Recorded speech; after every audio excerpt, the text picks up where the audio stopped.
Well, welcome to Walk With Me, a very special edition that I've actually been waiting for this one, Tommy, because I think to understand, firstly, welcome to my guest, Tom Morris, the head honcho of football at Channel 9. How you going, mate?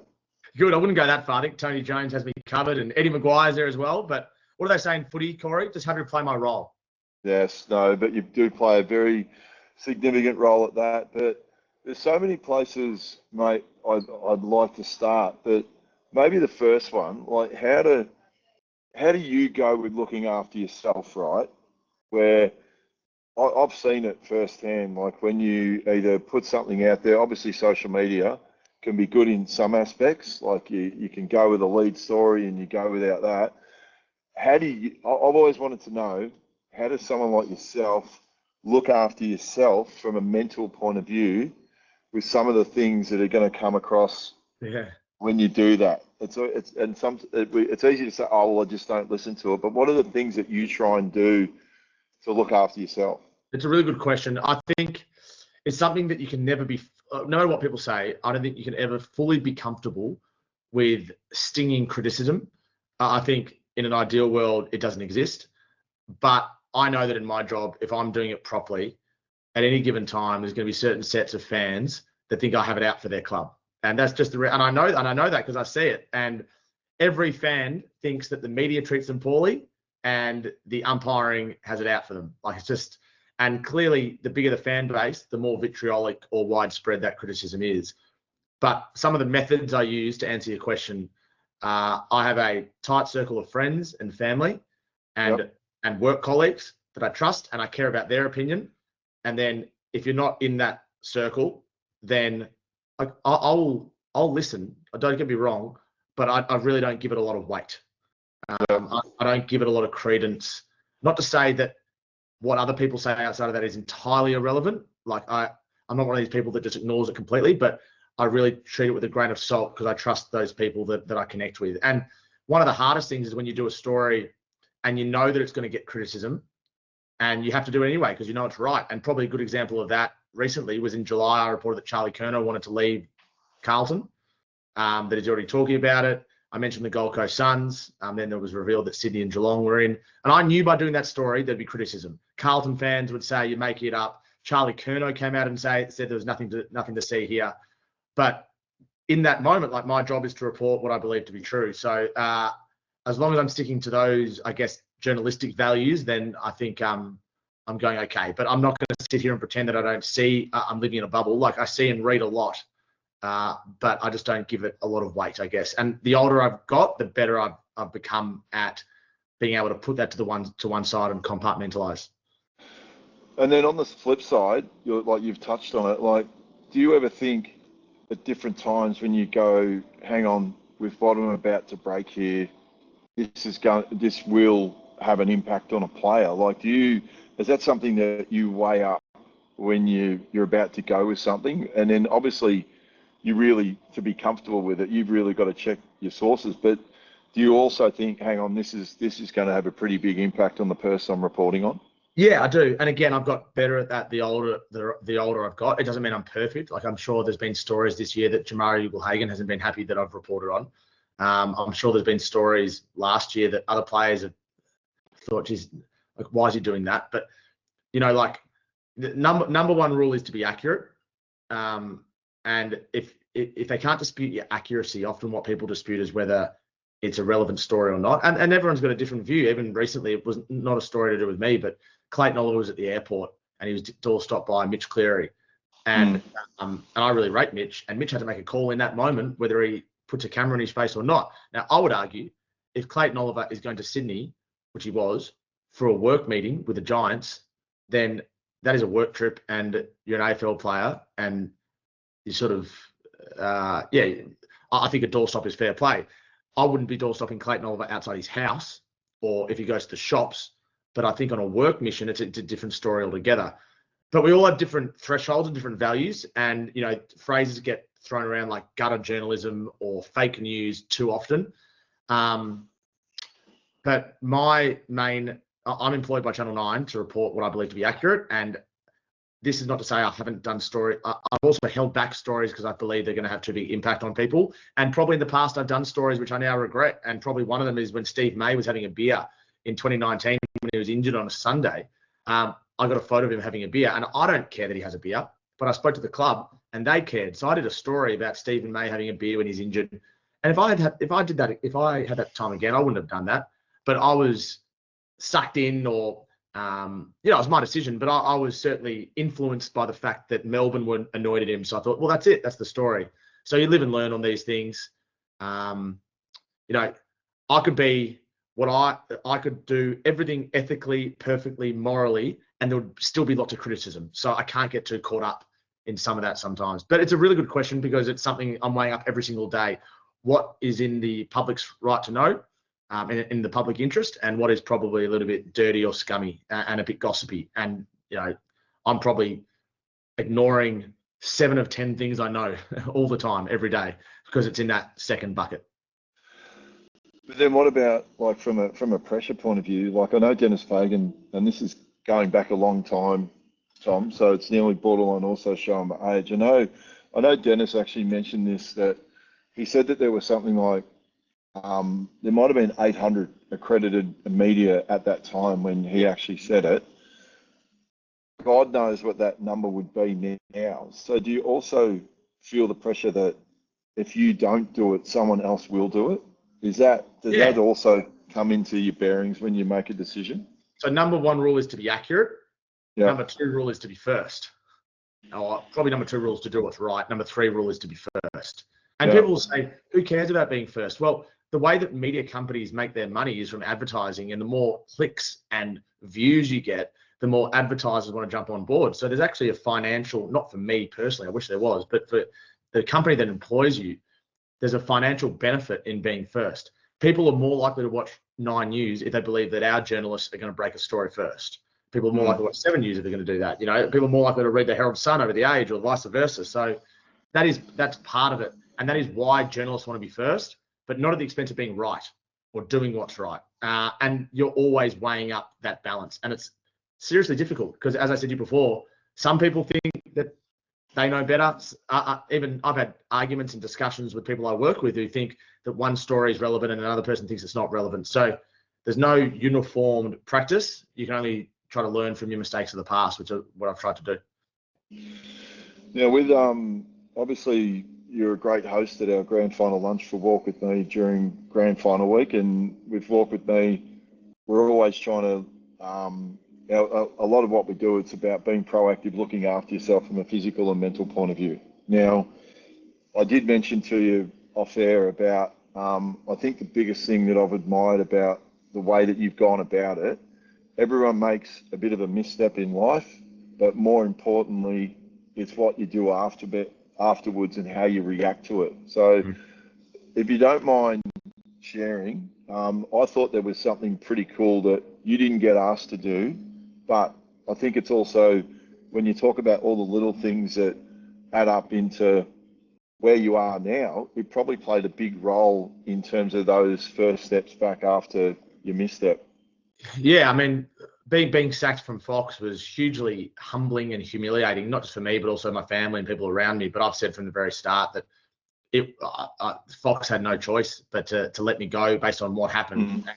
I've spoken about it a lot, the specifics of actually, that event. But, following that event, I had a choice to make. And I remember sitting there, I thought to myself, how can I go about actually making myself a better person with, authentically and organically?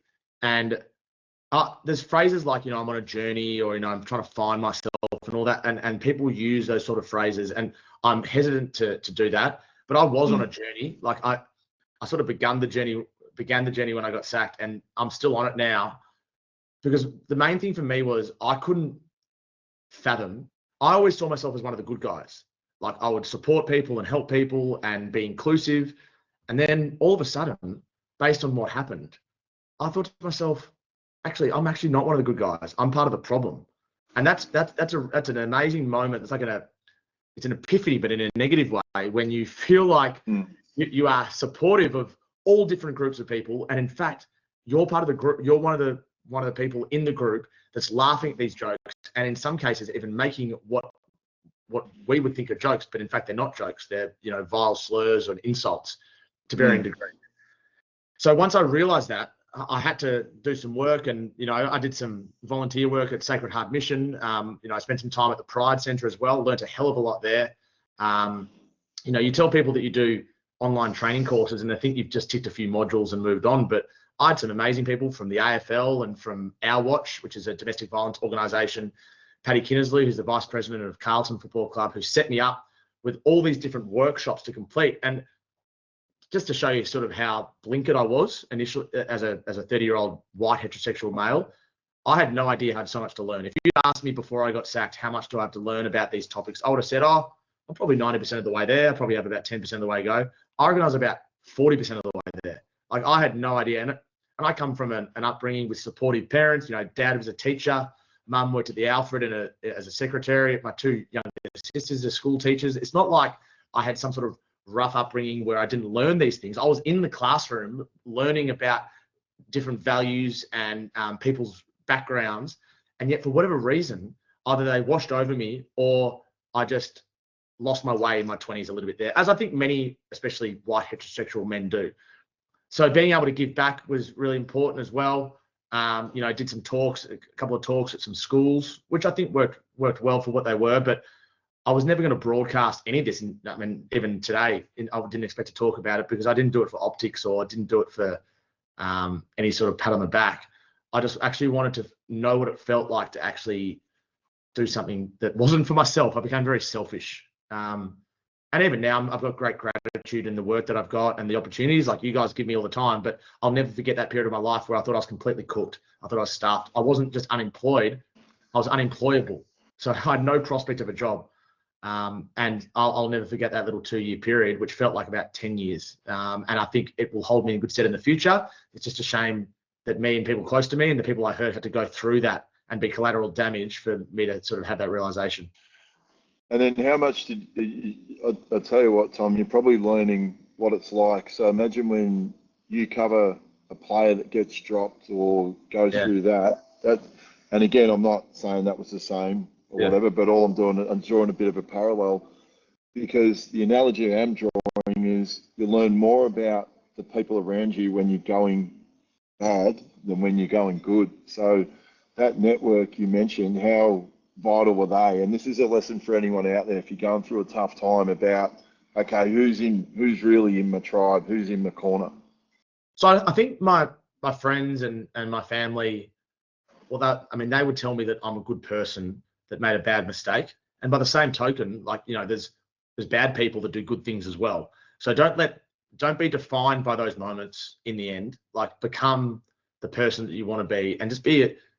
Like, I would looking back on it, I would pick and choose, even subconsciously, when I would be a good person and when I'd be a bit of a wanker or a bit of a prick or disrespectful, or, you know, what old school people might call just being a bit of a lad, and what you would have dealt with in the footy change rooms and what I dealt with in the cricket change rooms. And being a bit of a lad is sort of, you know, polite code for being a bit of a dick, really.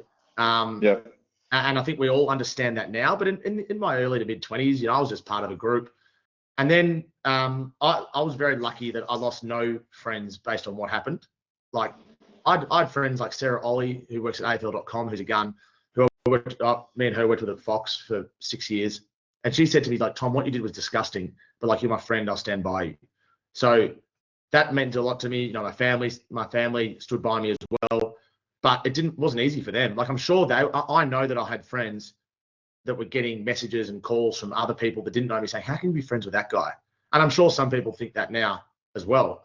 So I was very lucky that I had those people around me. And my overall belief is that everyone, regardless of what you do, is entitled to a second chance, but it doesn't mean you get a third chance. So I know for the rest of my life, and I'm comfortable with this because I believe that I've grown and I'm better, that I can't sort of go back to my old ways, because that would just be a complete disaster. No, well, I think it's full credit to you. I think the way that, the lessons are that you've owned it and you went to work on it and, knew it was a bit of a process. So I think you'd be to be congratulated. Now, What about, I know we can end up talking all day, Tom, about this. There's so many different angles I can go, but what do you think with the AFL, maybe the playing side of things, because you get to talk to players all the time, what needs to change, maybe from a mental health point of view that you see from the outside? Like, what are the things that you're noticing when you're dealing with players and you're dealing with people at clubs? What can we do better? Well, so my view is there's too many players on a list.